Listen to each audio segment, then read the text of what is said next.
आजादी के अमृत काल में जब भारत विकसित होने के संकल्प के साथ आगे बढ़ रहा है,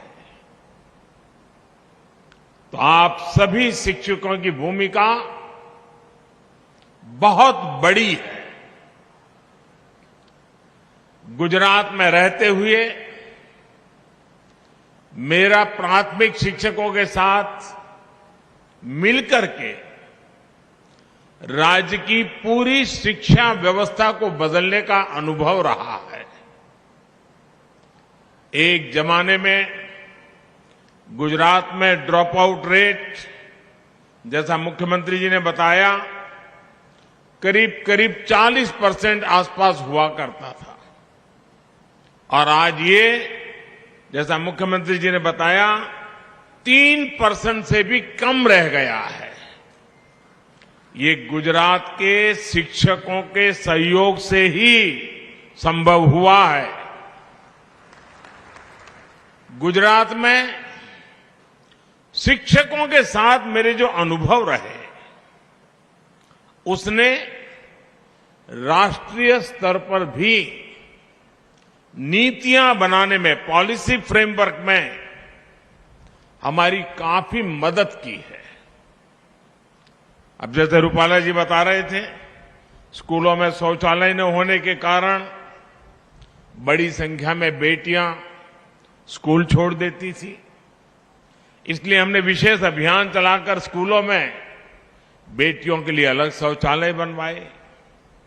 यहां गुजरात में तो एक जमाने में पूरे आदिवासी बेल्ट में, गुजरात का पूरा पूर्वी छोर जो है वो हमारे आदिवासी बंधुओं का बसेरा है एक प्रकार से। उस पूरे इलाके में, उमरगाम से अंबाजी, साइंस स्ट्रीम की पढ़ाई ही नहीं होती थी। आज शिक्षक न केवल वहां साइंस पढ़ा रहे हैं, बल्कि मेरे आदिवासी नौजवान बेटे बेटियां डॉक्टर और इंजीनियर भी बन रहे हैं। मैं कई बार प्रधानमंत्री के बाद जब भी मुझे विदेश जाने का एक दायित्व रहता है, जब भी जाता हूं, विदेश में इन नेताओं से जब मिलता हूं और वो जो बातें बताते हैं, यहां बैठा हुआ और इस बात को सुनने वाला हर शिक्षक गर्व अनुभव करेगा। मैं अपने अनुभव बताता हूं आपको।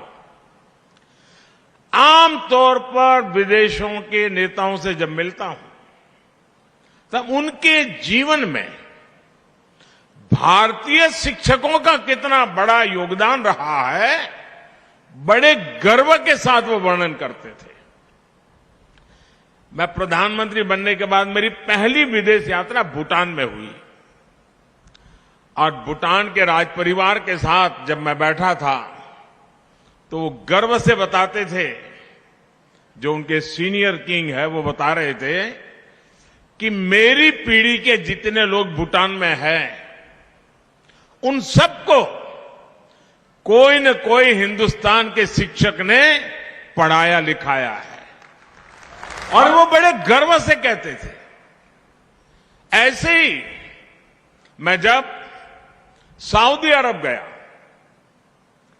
वहां के किंग बहुत वरिष्ठ और सम्मान्य महापुरुष हैं, मुझ पर उनका प्रेम भी बहुत है।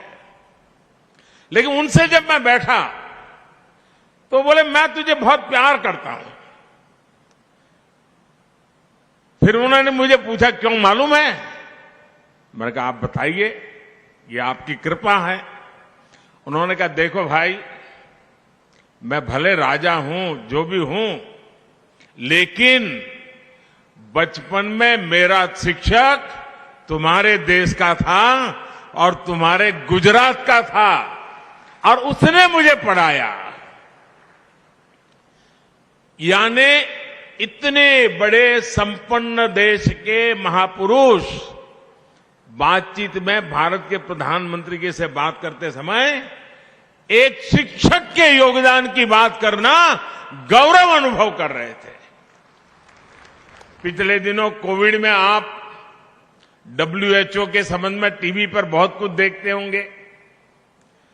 आप WHO को जो मुखिया हैं मिस्टर टेड रॉस, उनके कई बार टीवी पर आपने उनके बयान देखे हैं। मेरी उनकी बड़ी अच्छी मित्रता है और वो हमेशा गर्व से कहते थे,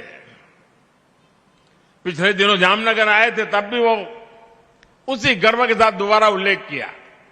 उन्होंने कहा, बचपन से मेरी जिंदगी के हर पड़ाव में कोई न कोई हिंदुस्तानी शिक्षक का योगदान रहा है। मेरे जीवन को बनाने में भारत के शिक्षक का योगदान रहा है। और फिर तो उन्होंने मुझे ये भी कहा कि मैं आज भारत आया हूं, भारत के शिक्षकों ने मुझे बनाया है, आप मुझे एक भेंट सौगात दे सकते हैं क्या? मैंने कहा क्या? बोले लेकिन आपको देनी पड़ेगी और सार्वजनिक रूप से देनी पड़ेगी। मैंने कहा जरूर दूंगा, आप बताइए। बोले आज तुम मेरा नाम हिंदुस्तानी नाम से बना लो। और मैंने सार्वजनिक रूप से मिस्टर टॉड रॉस का नाम श्रीमान तुलसी रखा था। यानी भारत के शिक्षकों के प्रति जहां जहां भी वो गए हैं दुनिया में, वो ऐसी अमिट छाप छोड़ करके आए हैं, पीढ़ियों के बाद भी लोग उनको याद करते हैं। साथियों, जैसे रूपाला जी गर्व से कह सकते हैं कि वो आजीवन शिक्षक हैं, मैं स्वयं में शिक्षक नहीं हूं, लेकिन मैं गर्व से कहता हूं कि मैं एक आजीवन विद्यार्थी हूं। मैंने आप सभी से समाज में जो कुछ भी होता है उससे बारीकी से ऑब्जर्व करना सीखा है। आज प्राथमिक शिक्षकों के इस अधिवेशन में अपने इन्हीं अनुभवों को मैं आज जरा जी भर करके आपके सामने कुछ कहना चाहता हूं।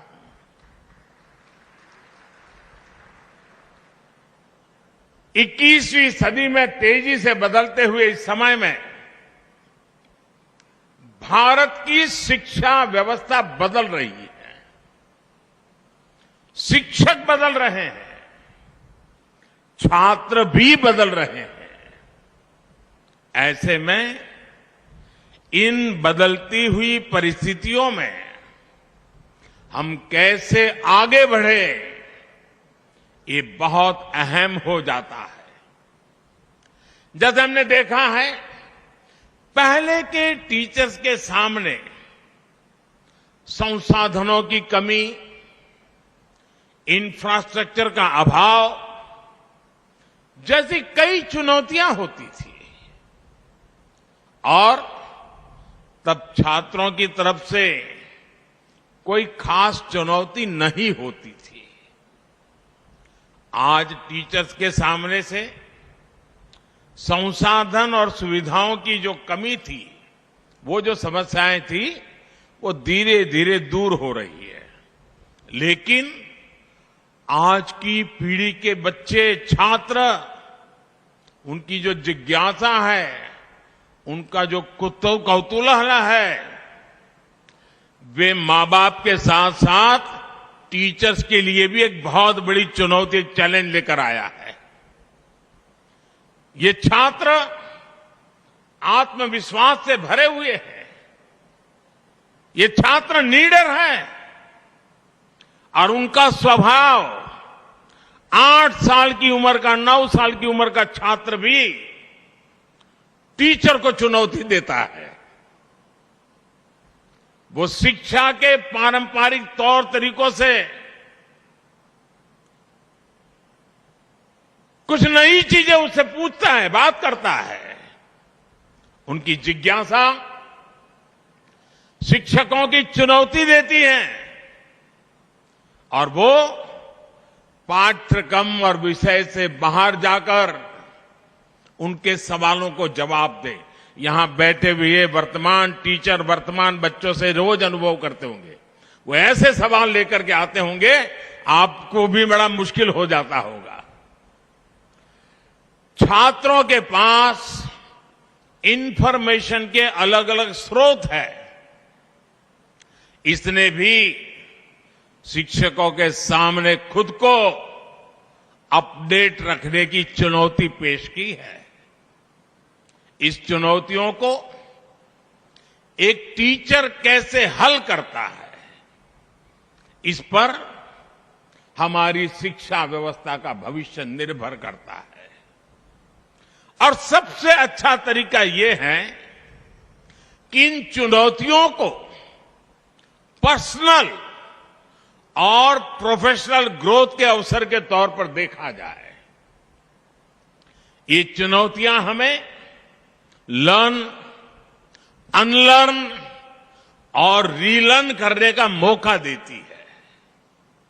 इन्हें हल करने का एक तरीका यह है कि शिक्षण के साथ साथ स्वयं को छात्र का गाइड और मेंटर भी बनाएं।